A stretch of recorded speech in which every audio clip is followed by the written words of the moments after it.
So, tell me what's been bothering you? Well, you see, Doc, it's been over 50 years already. It's been that long? Yes. You see, that's the actual problem.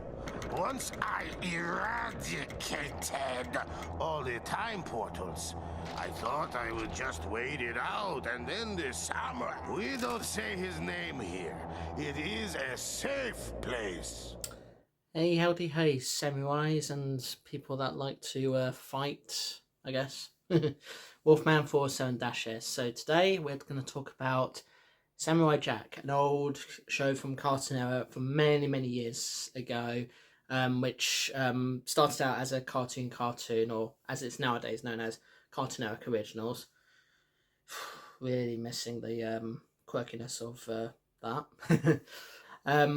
But before we talk about the show, I think it's best that we let Aku, the main antagonist of Samurai Jack, explain the story. So, Aku.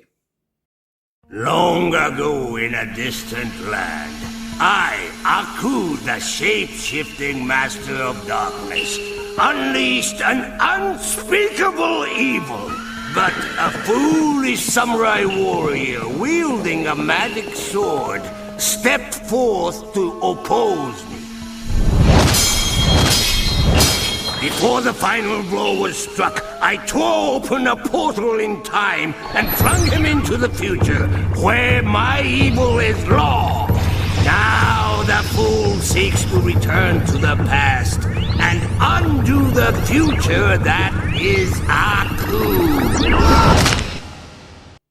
Okay, so you've heard what Aku has said about Samurai Jack. That's the opening for the show's earlier seasons. And you can probably guess the story.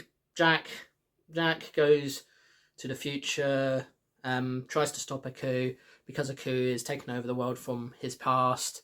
But it didn't all start like that. Basically, Aku's this sort of dark being that comes from some kind of creature from outer space, and he arrives on planet Earth, or wherever planet Samurai Jack is on, intent on pretty much taking over for it, like any other, like most villains would, because it's a typical villain thing to do, taking over the world.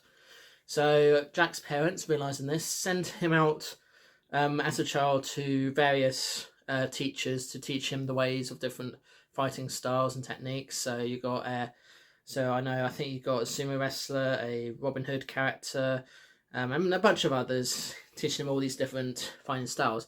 Eventually, he does everything to be trained and earns the right to use this magic sword, which is the thing that will allow him to destroy Aku once and for all.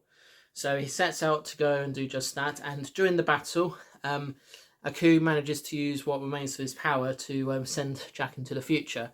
At this point in the sort of timeline of Samurai Jack, Aku is at his weakest, but by the time Jack gets to the future, Aku has risen to power, and he's basically done his task of taking over the world. So during the show, Jack spends a lot of his time trying to find ways to return to the present to finish off the job, while at the same time helping all the inhabitants and people that have been affected by Aku and his reign of terror. So you've got these sort of creatures that have been treated harshly like horses that he goes to rescue. He also rescues some archers who have been sort of turned to stone, but can sense people through hearing, and they manage to convince him not to use this thing called a wishing well, as it were, because it grants people wishes, but the wishes come at a price. So Jack, in a sort of way that he tries not to get his own goal get in the way of the sort of terror that this thing can do, he destroys it. Knowing that it will be one of several ways he can get back home, but he destroys it. So that's that. He also frees a bunch of teenagers who have been dancing like it's gone out of fashion, and he manages to free them from their phase of dancing, because somehow Aku managed to get them to dance as a sort of possession kind of thing. He also convinces this other character that is convinced that he's a samurai to basically just not be a samurai and just go about his ways. And loads of other things as well. He also has adventures with this character called the Scotsman. So, and those were always fun to watch. So yeah, now in the sort of earlier seasons, so season 1 through 4, the show is basically self-contained episodes with the occasional multi-part episode. And as you all will have noticed, this is a very unique art style in that it's very much, you can definitely tell it's a, and I hope I'm pronouncing the creator's name correctly, and I know I probably won't. It's definitely the style of Jen D. Tartakovsky's work. For those who don't know, he is the guy that created lots of Cartoon Network shows, including Samurai Jack. He also created the very first Cartoon Network original, or cartoon, Dexter's Laboratory, and also contributed to some of their other earlier shows too, like Johnny Bravo and the Powerpuff Girls, the OG Powerpuff Girls. He's also the director of the first 3 Hotel Transylvania films, and he also created a version of the Clone Wars from Star Wars, which to many people is probably animated a lot better than the so-called canon version that is now canon, and the one he made is now non-canon. But yeah, so that's basically what he does. So the show ended without really getting the ending resolved, which didn't really bother too many fans as such, as it kind of meant that the show can lead to a lot of theories, fanfics and so forth that can sort of figure out how to end it. But it became apparent to Tartakovsky that he did actually in fact want to finish it and give it the ending that it deserves.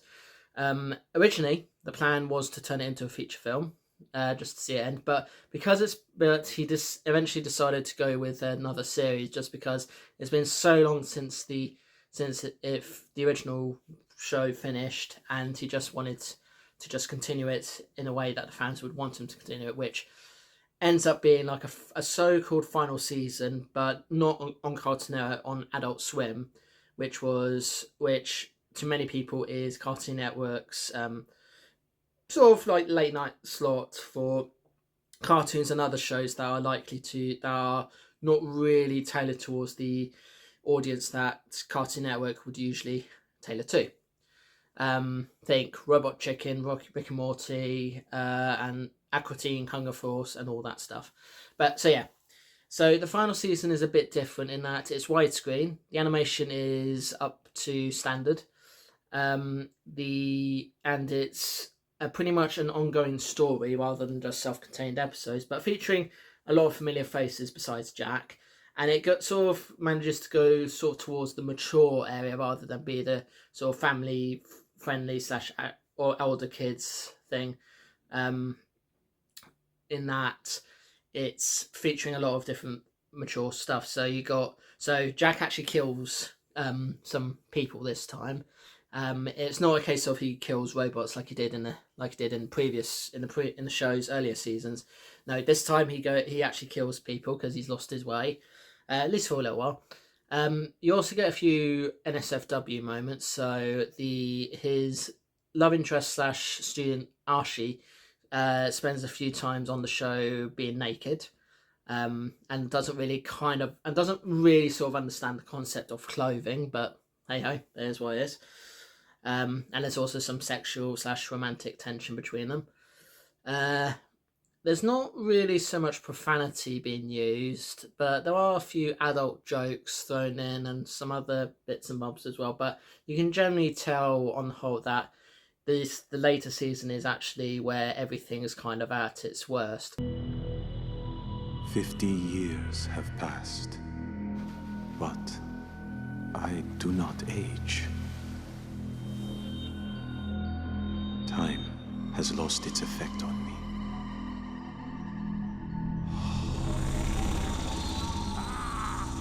Yet, the suffering continues. Aku's grasp chokes the past, present, and future. Hope is lost. Gotta get back. Back to the past. Samurai Jack.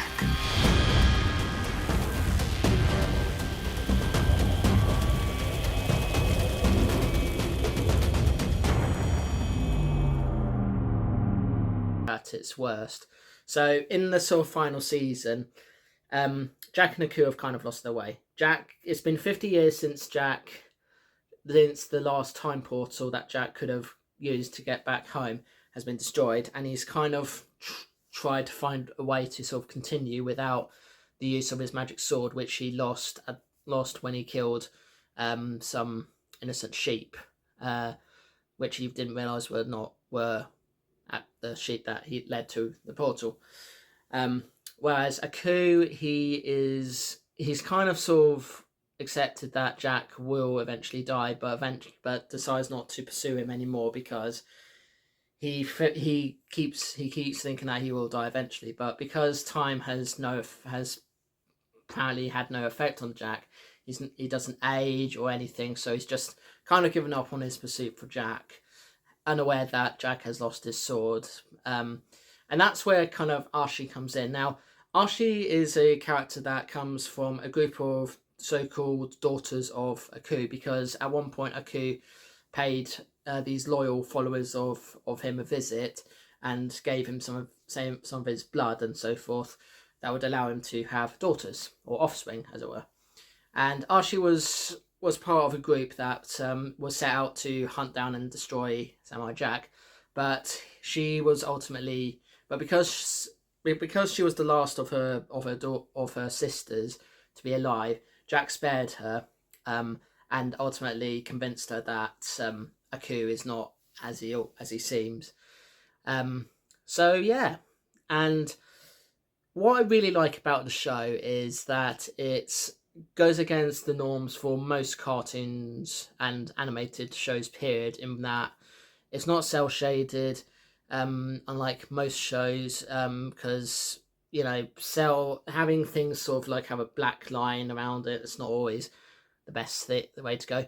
The art style is gorgeous. The animation, especially in the final season, is fantastic.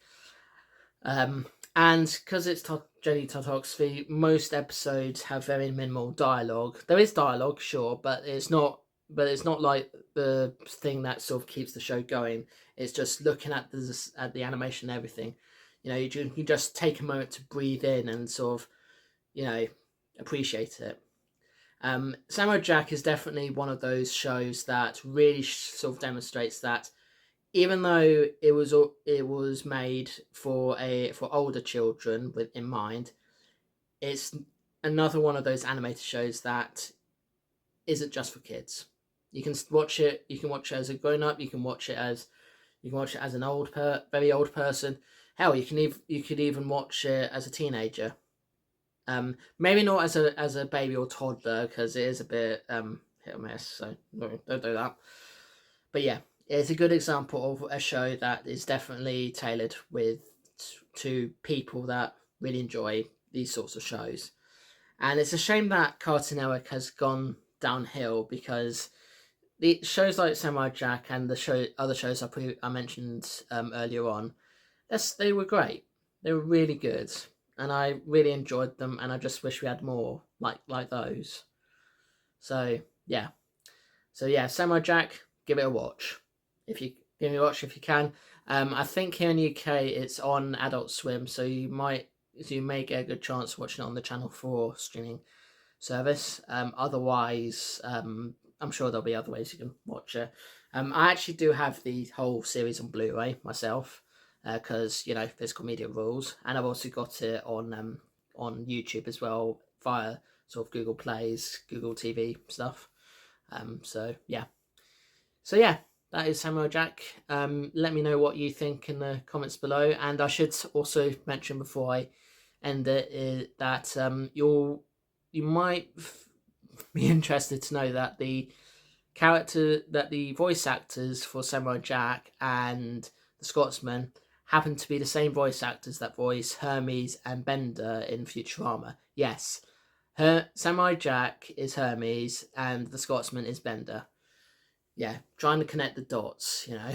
So, yeah. Anyway, thank you so much for watching. If you enjoyed this video, please like, share, comment, and subscribe. See you in the next one. Peace to you all. And if you ever feel like you've lost your way on how you once were, like you've abandoned your morals and everything, maybe sort of just take a moment to sort of stop and breathe and sort of think, and maybe be like, yeah, okay, either I want to continue down this path or I do want to go back to how I was. So yeah. And to people that watch Cartoon Network a lot, you might want to reconsider watching some of the older stuff, the earlier / older stuff, because it is a hell of a lot better. So yeah. Alright. Doodles. Back to the past, samurai jack. Watch it.